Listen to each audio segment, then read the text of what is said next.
So our answer to the last quiz would have been a lot easier to read and a lot more useful if we used names to keep track of values instead of writing out those big numbers, especially numbers as big as the speed of light. Python provides a way to do it. It's called a variable. We can use a variable to create a name and use that name to refer to a variable. So the way to introduce a variable is using an assignment statement. And an assignment statement looks like this. We have a name followed by an equal symbol followed by an expression. After the assignment statement, the name that was on the left side refers to the value that the expression has. The name can be any sequence of letters and numbers, as well as underscores, as long as it starts with a letter or an underscore. So here's an example. We could create the name speed of light, and we can assign to it the value of the speed of light in meters per second. So after that assignment, the name speed of light refers to that value.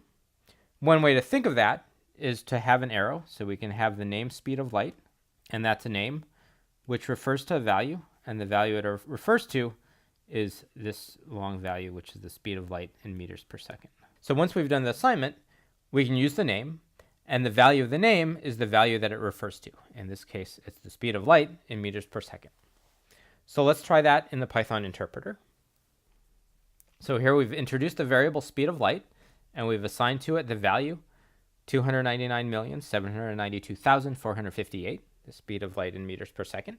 And now we've got that assigned in a variable. Instead of having to type out that whole number, we can use it directly. When we print out the speed of light, it will be the value that that name refers to. So we'll see, instead of seeing speed of light, we'll see the 299 million value here.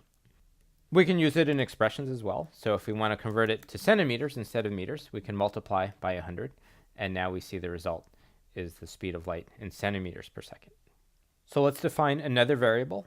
This one will define billionth, which means 1 divided by a billion. That's hard enough to remember how many zeros to type, so it's nice to have that in a variable. And now we could define nanostick, which is the length of Grace Hopper's nanostick, as the speed of light times a billionth. That would be the length of the nanostick in meters. If we want it in centimeters, we can multiply it by 100.